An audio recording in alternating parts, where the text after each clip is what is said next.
Едукативно видео. Директни плаќања. Постапка за поднесување на барање за директни плаќања. Директните плаќања се една од програмите кои ги носи Министерството за земјоделство во согласност на неговата стратегија.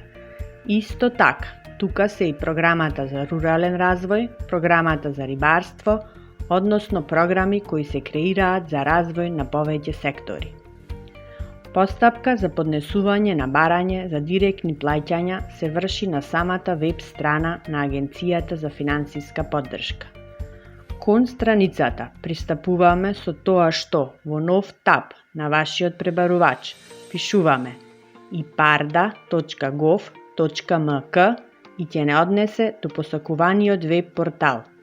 Самиот портал ни се отвара со неговиот основен кориснички интерфејс.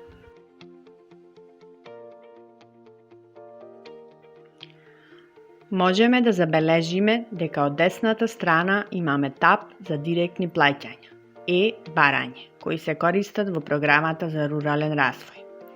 Секој корисник на услугите за директни плаќања пожелно е да ја види програмата за директни плаќања која се наоѓа на левата страна од порталот.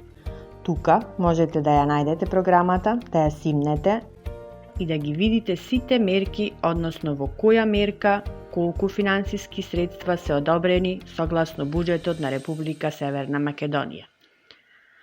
Понатаму, исто така, пожелно е да се види и упатството за корисниците, да се види за која мерка колку средства се наменети, колкава е поддршката во делот на субвенцијата, кои се тие максимални износи, начинот со кој може да се дојде до тие субвенции.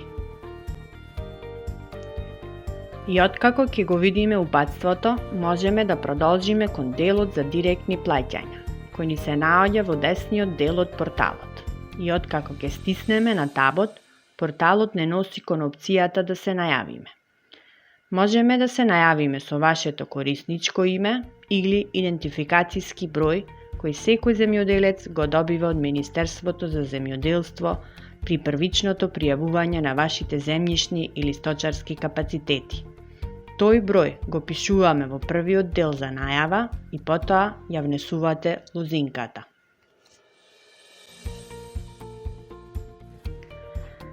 За оние корисници кои првпат се најавуваат во системот, од десната страна можеме да забележиме таб за да се регистрирате како нов член. Откако ќе притиснеме, можеме да забележиме кои барања ни се потребни за да се регистрираме во системот. Односно, прво имаме да внесеме корисничко име или ИДБР, потоа вашиот матичен или даночен број, потоа имејл адреса, па потоа внесуваме лозинка и ја потврдуваме лозинката.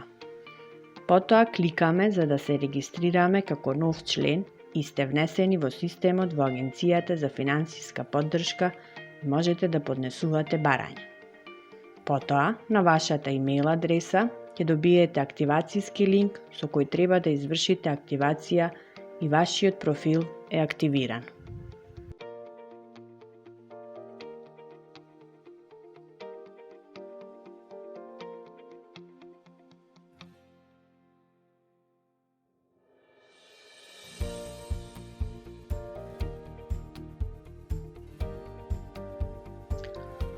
Потоа, откако ќе се најавите на порталот, ви излага главното мени во кое можете да бирате помеѓу две опции, односно едбар и систем за идентификација на земјоделски парцели.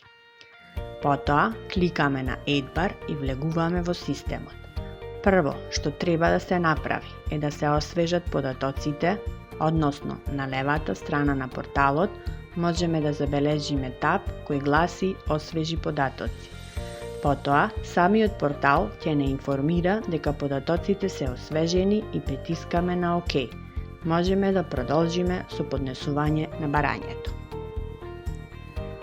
Потоа, одиме кон делот за барање и може да се почне со внесување на податоци на самото електронско барање. Внесувањето на податоците оди по мерки кои се дадени, односно растително, сточарско и дополнителни мерки.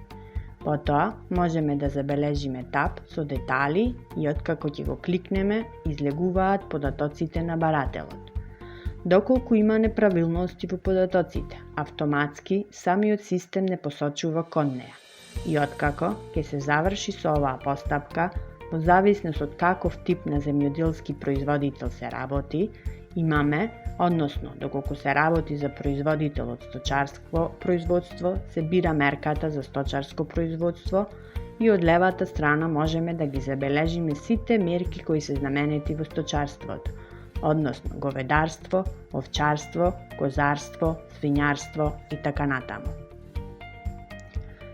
Внесувањето на податоците од растителното производство се внесуваат преку системот за идентификација на земјишните парцели, каде се внесени сите земјишни парцели, каде во производствен план се внесуваат податоците, каде што се наоѓаат податоците внесени од системот за идентификација на земјишните парцели и каде електронски се исцртани.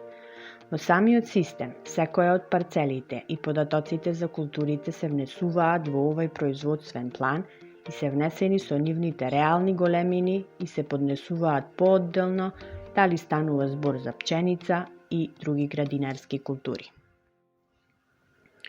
И откако ќе бидат внесени податоците за градинарските култури, понатаму следи влегување во мерките за растителното производство, каде се внесуваат податоците и се аплицира за сите овие мерки и самиот систем автоматски ги регистрира и ги зачувува во вашето барање. Понатаму следуваат дополнителни мерки. Имаме зголемена субвенција за 15%, доколку се работи за населено место над 700 метри надморска висина или населени места со отежнати услови за производство. Потоа има дополнителна помош за млади земјоделци кои на денот на поднесување на барањето не наполниле 40 години. Потоа има дополнителна помош за регистрираните земјоделци за кои има 20% од основните субвенции. И откако ќе се заврши со барањата, се оди на негово печатење, каде можеме да видиме дали некои од барањата не ни се внесени, за да можеме да коригираме во самото барање. Односно, самото барање ќе излезе како неформална верзија каде можеме да го поправиме. И откако ќе утврдиме дека податоците се точни, одиме на табот поднеси барање. И доколку е се во ред, одиме кон табот поднеси барање и печатење на истото барање.